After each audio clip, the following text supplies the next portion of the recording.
আসসালামু আলাইকুম। সবাই কেমন আছেন? সবাইকে ঈদ মোবারক। আজকে ঈদের দ্বিতীয় দিন, সকালের ব্রেকফাস্ট দিয়েই দিনের শুরুটা করছি। গতকালকে ঈদের দিন ছিল, কম বেশি সবাই অনেক অনেক ব্যস্ত ছিল, অনেক ক্লান্ত ছিল।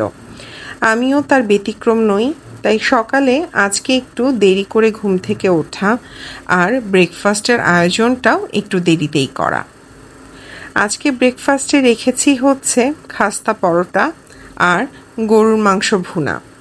এই কোরবানির গরুর মাংস ভুনাটা দিয়েই মোটামুটি প্রত্যেকটা বাসায় 3 বেলা 3-4 দিন ধরে খাওয়া দাওয়া।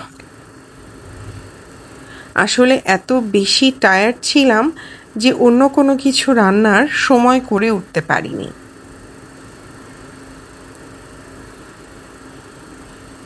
একটা সময় ছিল ছোটবেলায় যখন জাস্ট ঘুরে বেড়ানো, খাওয়া, আনন্দ করা এগুলোই ছিল হচ্ছে ঈদের পার্ট। আর এখন বড়বেলাতে হচ্ছে দায়িত্ব, সব কিছু গুছিয়ে রাখা, ভাগ বাটোয়ারা করা, রান্না বান্না করা, পরিষ্কার পরিচ্ছন্ন রাখা, সব কিছুই এখন যেন বহুগুণ বেড়ে গেছে আর ক্লান্ত বোধটাও তার সাথে বেড়েছে আরও বেশি। যাক, আপনাদের সাথে অনেক দিন পর সকালে গল্প করতে করতে এই ভ্লগটা শেয়ার করছি। আমি বিগত 1 থেকে 2 দিন ভালোভাবে চাই খেতে পারিনি, তাই আজকে প্রথমেই পরোটাটা ভেজে নিয়ে ভাবলাম আগে চা বসাবো। চা ছাড়া আসলে একটা দিনও চিন্তা করা যায় না। চা না হলে যেন ক্লান্তিবোধ কাটতেই চায় না।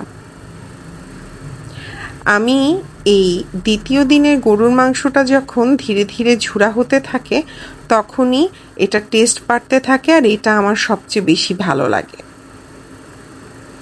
সবার ঈদ আয়োজনটা কেমন চলছে, কেমন হলো, আজকে দ্বিতীয় দিন আপনারা কে কী করছেন অবশ্যই কমেন্ট করে জানাবেন। আজকে ভাবছি তেমন কোনো কাজ করব না, যেগুলো পেন্ডিং আছে ওগুলো শেষ করব, ঘর যেগুলো এলোমেলো আছে ওগুলো গোছাতে হবে।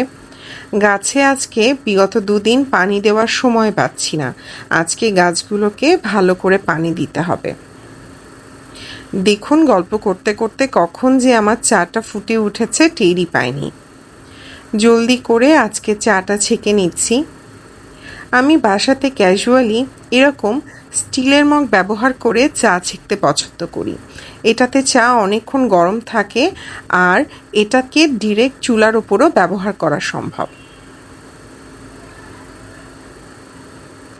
আজকে আমার জামাইয়ের অফিস চলছে, তো ব্যস্ততা অনেক বেশি। বাসা থেকে অফিস করলেও তার অফিসের কাজের ব্যস্ততায় আমরা আসলে ঈদটা ওরকম উদযাপনই করতে পারিনি।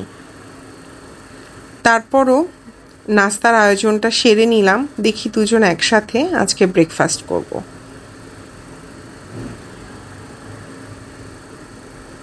আমার আবার ব্রেকফাস্টটা একটু গুছিয়ে বাড়তে প্রচণ্ড ভালো লাগে। গতকালকে এই সেমাইটা করেছিলাম। ঈদের দিন আসলে একটু সেমাই না হলে যেন ভালো লাগে না। এই সেমাইটা করেছিলাম, লাচ্চা সেমাই, আর রেখেছি হচ্ছে খাস্তা পরোটা, রেখেছি গরুর মাংস ভুনা আর গরম গরম 2 কাপ চা। এই হচ্ছে আজকে সকালের আমার নাস্তার আয়োজন। এই ভ্লগটা যদি ভালো লেগে থাকে তাহলে কমেন্ট করে জানাবেন। ইনশাল্লাহ এরকম ভ্লগ আরও আপনাদের জন্য নিয়ে আসবো।